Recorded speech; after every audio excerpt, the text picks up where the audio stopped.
To our final generic mentor training video for the year. I'm going to cover a whole variety of stuff. Some of it's going to feel a bit early, but we're already, towards the end of March, so it's all going to come around very quickly. And Easter eats up like a whole 2 weeks, and before you know it, it's the end of May. So I'll try not to get people confused, because I'm going to talk about phase D form as well as phase E form. So bear with me, and let's hope I don't get things all muddled. Okay. So, as usual, just a quick introduction. My name is Branagh. I'm the mentoring lead here at the University of Sussex. A lot of you have been watching my videos for quite a few years. Hello. Thank you for returning. Thank you for bearing with me. This is the final one of the year, which is why I'm ramming quite a lot in. So I'm going to talk extremely quickly. I'm sorry about that. I'm going to try and keep an eye on the time. I've just written down a bit of paper. This is to be watched. This video is going on our website, ready for you to watch from March the 27th. It has to be watched in order to properly complete phase D. Although it's dead simple for those of you that have done those forms before. It's the same old, really. But it's really important that you've watched this before the next subject meeting. As usual, we watch these generic videos in order that we can go into the subject meeting with the knowledge of all the I don't know, I'm going to say that being rude, the underneath, the forms and all the stuff that other people don't want to talk about, which comes to me. So you do need to watch these videos in order to make the most of the subject videos. Okay. It's generic for everybody, but if you're part-time and salaried as usual, please do check with your tutor. Please do check with the guidebook, because some of the dates will be different. Right, now, what am I going through? I'm going to talk about Ofsted. Woo! The last time I did this video, they were coming. We'd had the call, right? Which is why I made a mistake about facing. They've been. So I can talk about some of the joyous things, but there is work for us to do as a community of people in mentoring. They set the bar really high, and we're going to keep trying to meet that bar. We are, not just for Ofsted, for equity and fairness across all of our trainees. So we're going to keep pushing on mentor feedback. Okay. I'm going to run through a very quick timeline for the rest of the course, very quick about completing phase D, because most of you will have done C, but some of you may not have done a form before. So I'll do it very, very quickly, but you can see it on PebblePad. Mentoring in the final phase is what that's like. For those of you that haven't done it before, completing the phase E form, it's different, obviously, compared to last year, because this year we've got PebblePad, and then these sort of last little bits about the course I want to talk to you about. So news. Ofsted came. We all know that Ofsted came. We made a big fuss. We annoyed a lot of you with visits and things. They said some lovely stuff about us and about you. And so I've got two screens. I'm just looking over here. Highly ambitious curriculum. That's nice, isn't it? That's a nice thing to say about what we do. And it's lovely because we spend a lot of time and effort on our curriculum, both in curriculum studies and in professional studies, and then weaving that out to mentors and professional tutors. We've worked extremely hard to make it all cohesive and connected, and it was validated. They said our curriculum was wonderful. So such a relief to know that what you're doing is right. Yeah, we knew it was right. But, to get that extra seal of, yeah, that's right. That looked like stabbing, didn't it? Like a steel, but an extra seal of approval. So that's wonderful. And it said how well our trainees are taught. Now, that's by you. That, classrooms with kindness, that's you, because they're with you 4 times more, if not more, than they are with us. So, that's just brilliant. So thank you so much. It's all down to you. They said our partnership with our partner schools is exceptional. And in our current circumstances, we couldn't be more pleased with that. We think that's wonderful. And then they get into stuff about mentoring. And obviously for me, it's, could feel a little bit flat about it sometimes, but we are a diverse partnership. Okay. We do a lot of subjects. We love doing a lot of subjects. We think that's what IT providers should do.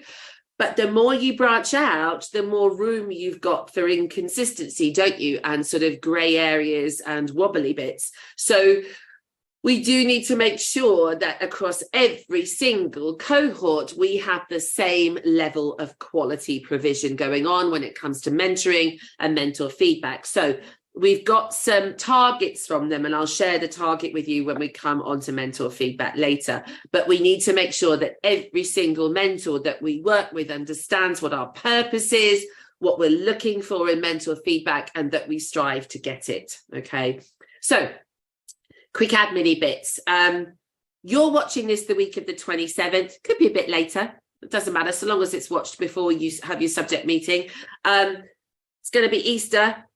We all need that, don't we? They're going to come back after 2 weeks.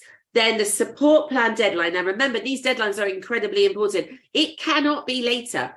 It's been timed to make sure that they've got enough time to move forward, to make progress and get off the support plan or go on a cause for concern. All right. So it gives us roughly a month before the end of the placement. Now, you don't have to wait till the 26th of April to get that in. You can get that in now if you wanted to. You know, it's absolutely fine. Last curriculum study day is April the 28th, and then they're with you the rest of the time. Now, their final assignment, their RPK, reflecting on professional knowledge, starts on the 15th of May. Now, your trainee will come out for a bit of a day or a whole of a day, but only one day, okay? They don't get the next 2 weeks off. So they come out, they do their assignment, they might have to go back into school, whatever their timetable is, or they might be able to not have to go back in. Phase E report is due on the 26th. Now, it has to come to us on the 26th. We've still got some Phase Cs that haven't been signed and sent. Kind of crazy. You know, they do need that. We need to be able to sign them off. So there's no holiday this time to do it in. We've got to get it by the 26th. So that has to be started quite early. Then they're done with you. Friday, the 26th of May is their last day with you for most of them. And then it's enrichment week where we do all kinds of lovely things with them. And then it's their final day. Now, this is quick because it needs to be. So Phase D report form on PebblePad. Key to this is checking their evidence and giving them challenging targets, right? So it's the same as Phase C, where I made a little bit of a mistake in my last video. They're not writing anything. That's where I got it wrong. They're not writing anything for Phase D. They just go, yeah, tick, tick, tick. I've done all these bits, right? Now, you need to sit with them and have a conversation with them with a Phase D help sheet, preferably, and say, right, show me your evidence. Show me the evidence, right? I want to see your mark book. I want to see your lesson plan folder. I want, you're talking about you've made progression with this year 8 class. Show me the money, right? Show me. You shouldn't write anything until you've seen the stuff.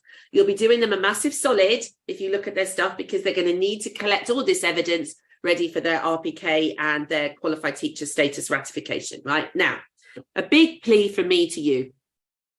When I did the last video, I showed you some examples of how detailed Phase C needs to be. Now, we're still getting these report forms coming in with tiny little lines, just single lines, one-liners. It's not helpful, right? They need to know what they're doing well so that they don't keep changing everything, wondering if they're doing it well. Specific strengths, right? You're doing this well, keep going with that. You're doing that well, keep going with this.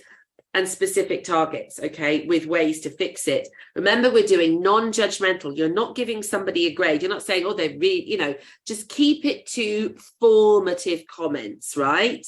And when you're writing the targets, they still need to be supportive, right? Because we're not here to go, yeah, crap, right? So, just make sure that you're being on side, okay? Now, here's some examples. See the length?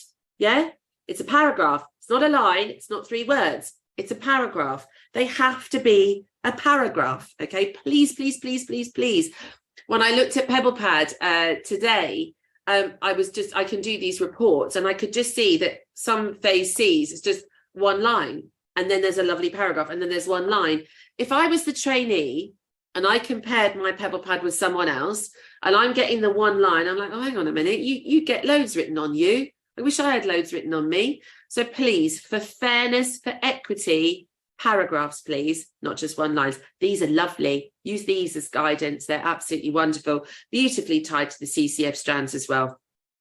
Here's 2 examples of targets. They've started off, so I can see exactly they're going to talk about assessment. That's nice. I really like that. And then I can instantly know that it's linked to the right strand of the CCF too. So it's very specific. It's very clear. Second one here is about behaviour, but look at the length of them. That's what we're looking for. Okay. It's summing up a whole term's work. That's what it's got to do.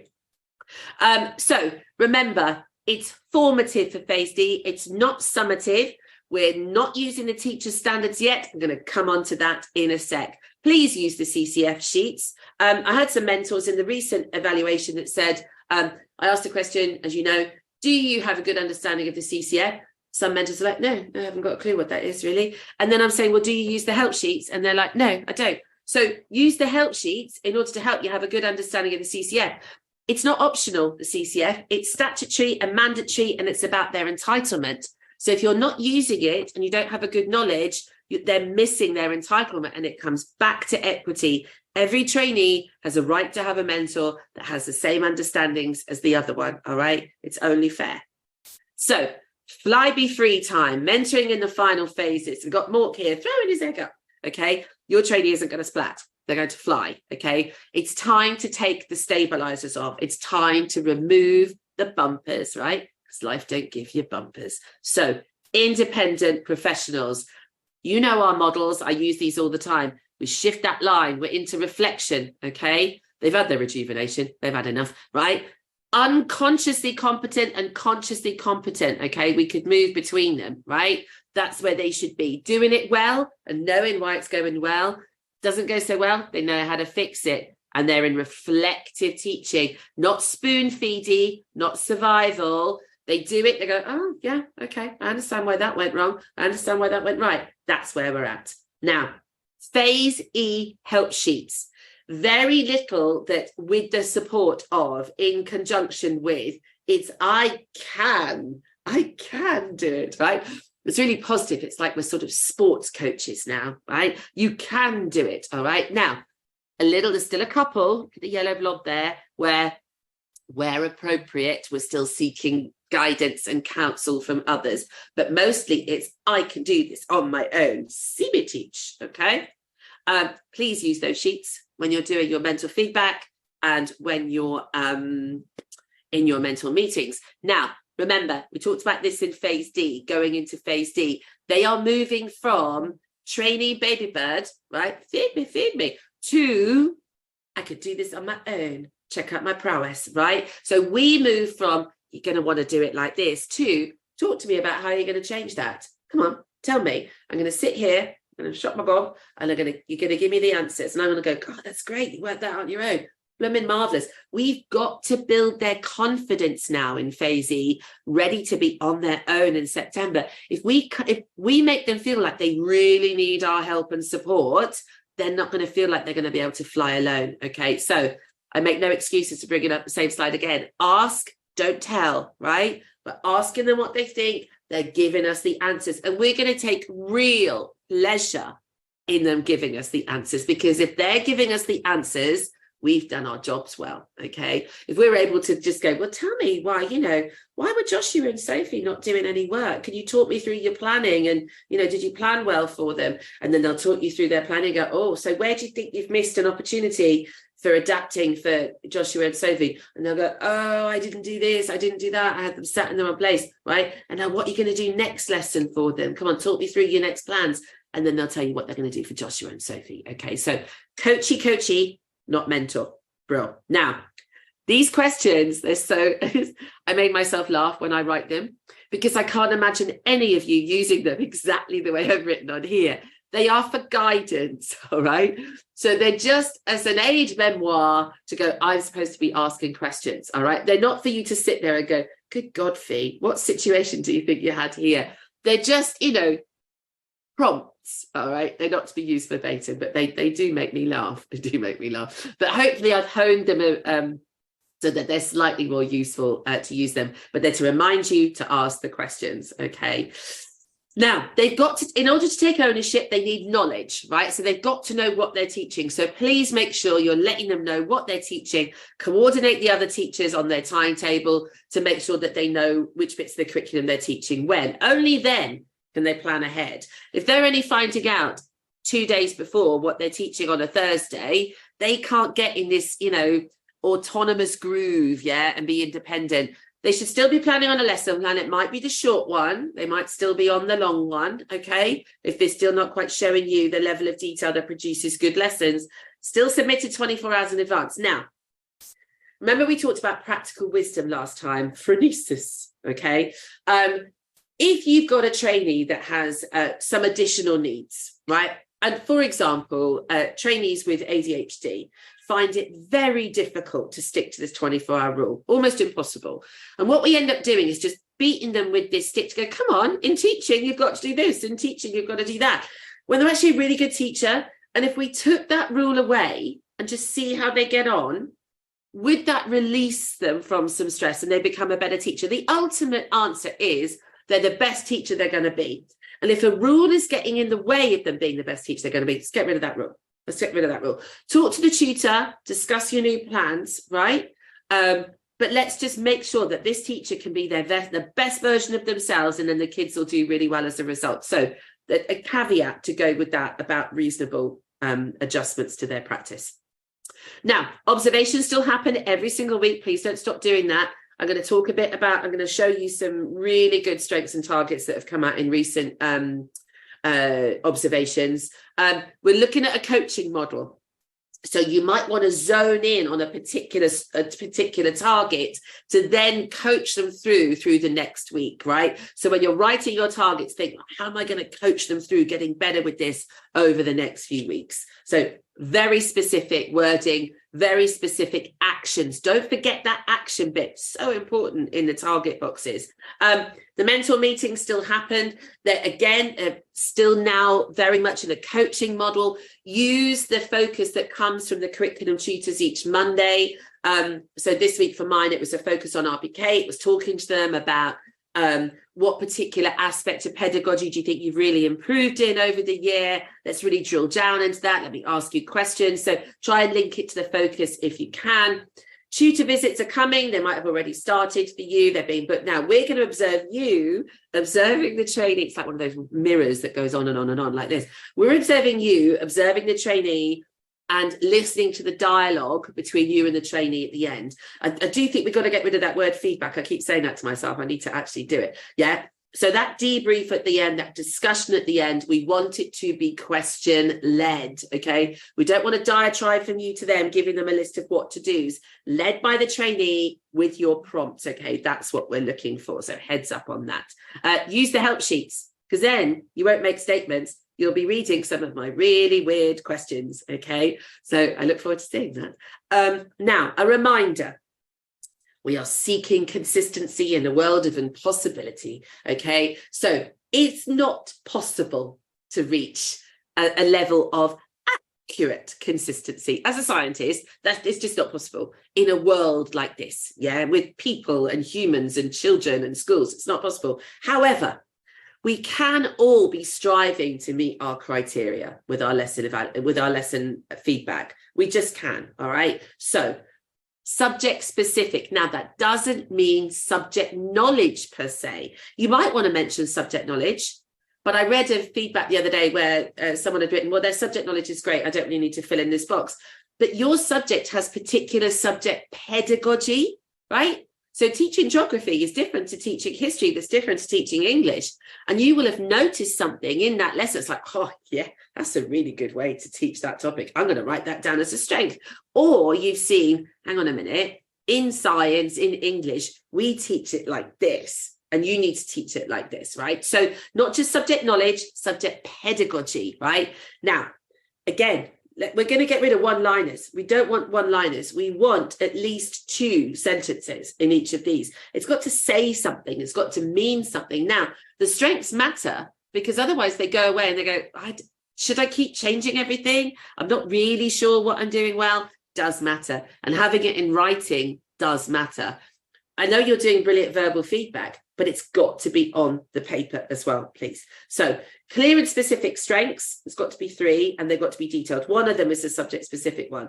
Now, the targets are so important that you identify what the target is, but you give them the ways to go and do it, right? Now, in the verbal feedback, you can discuss it, you can ask them, and then you go, oh, I've already written that down on here. That's great, yeah? But it's a way of them having actions to go away and actually work out what to do.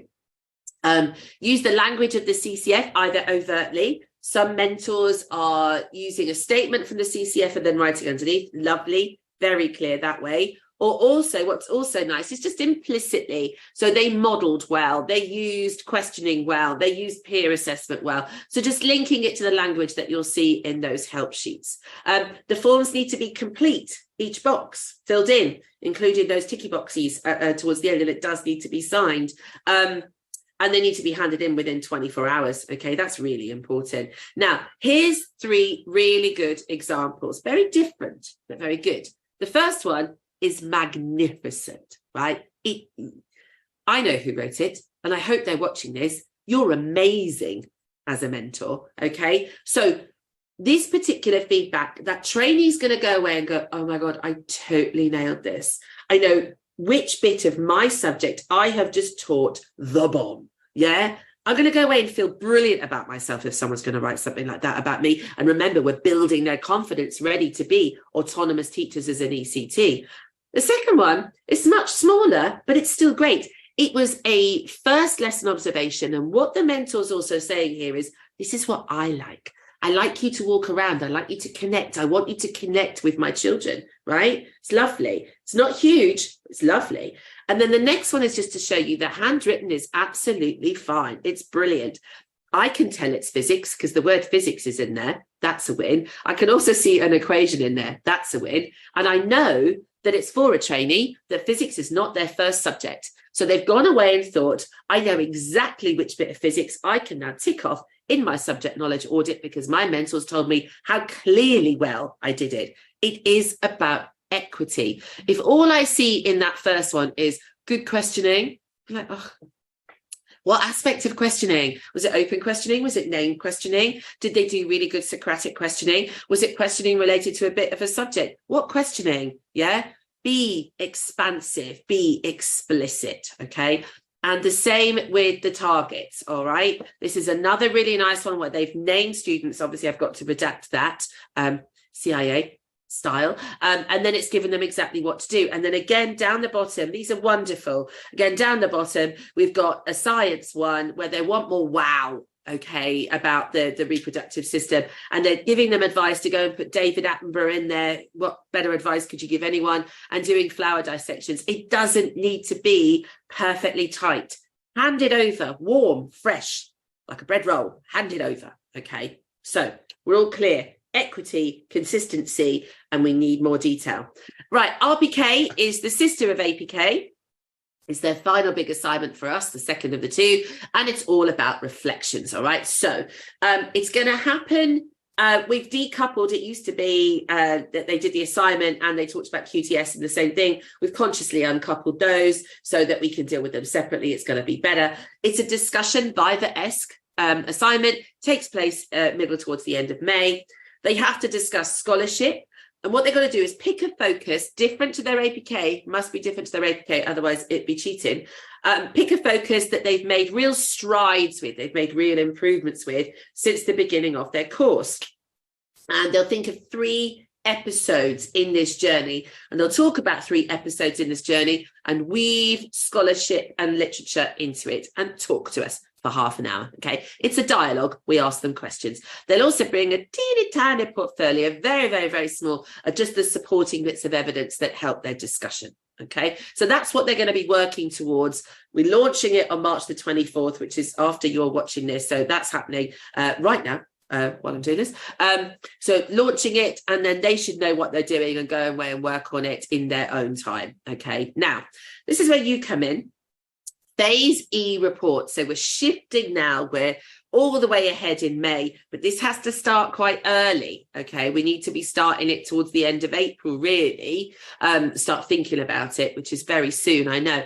Tricky for those of you who are school direct and you get your person back because they've been away for a while, you're going to get used to them again, but you did know them before, so it shouldn't be such an issue.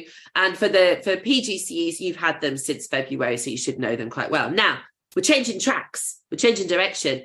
I've been banging on, right, literally like a stuck record about CCF for years now. I go, CCF, right? Now, the teacher standards come in right at the end, screeching at the end, and we do assess them against them. We are assessing. So for those of you that don't know, or just a reminder, there's your teacher standards. The bullet points are just guidance. They don't mean anything. They were just because people needed it unpicked. It's just those top statements that we're interested in.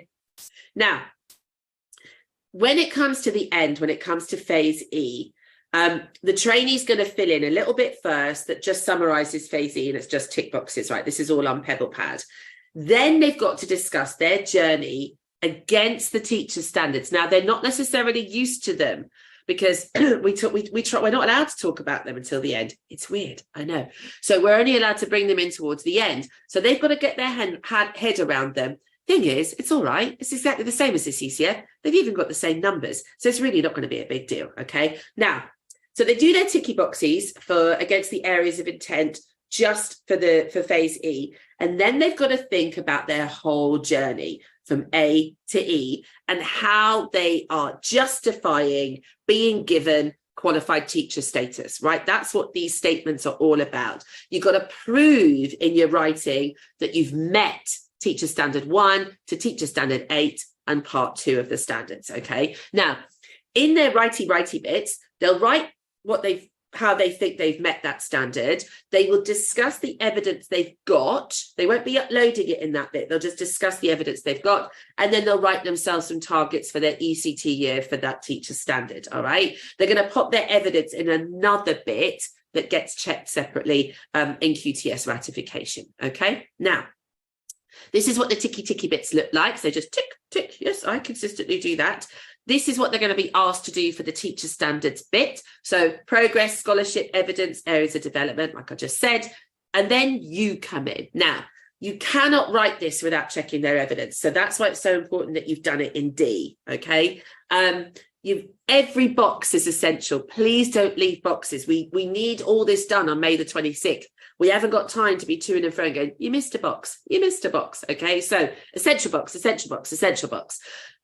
They've got to have met the teacher standard. You can't really tick they haven't.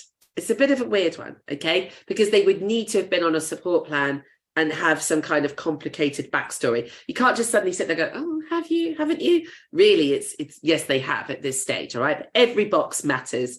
Now, overall comment, paragraph, please, not one line. It's summing up a whole year of teacher training. This needs to be quite extensive. And the same when we're writing about their strengths, we're going to link to teacher standards this time, 1 to 8 or Part 2.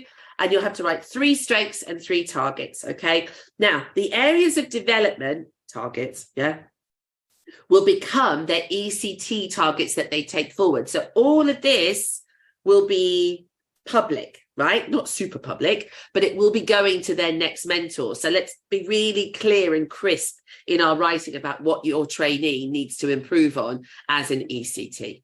And again, paragraph, okay, cool.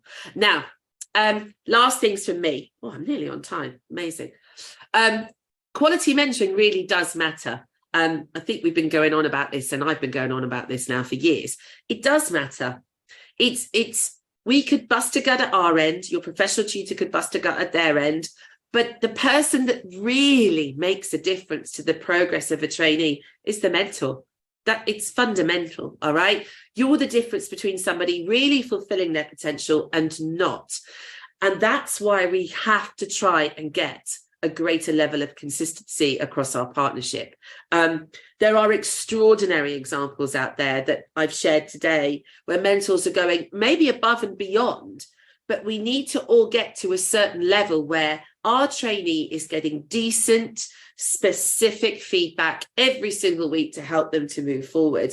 It's not an option. It's not a choice. It's what we have to do as mentors in our mentor community. And we can't say, and it's probably a bit of a shame, but we can't, because that evidence matters and that written feedback matters. Because I give them hours of my time verbally. Well, maybe take a bit of that back, put that energy into some written feedback, because that's what they've got to produce at the end, and that's what they take away with them. So written feedback does matter. It really does matter. And we'll be auditing again after the Easter holidays to see if we're getting closer to that level of consistency. Now, already a lot of our tutors have been in touch with you, and they've emailed you to say, can you make some amendments? Can you just tweak this a little bit? Now, if you're a new mentor, you're still in this learning phase, and I'm sure you're just soaking it all up going, oh, okay, I'll go and do it.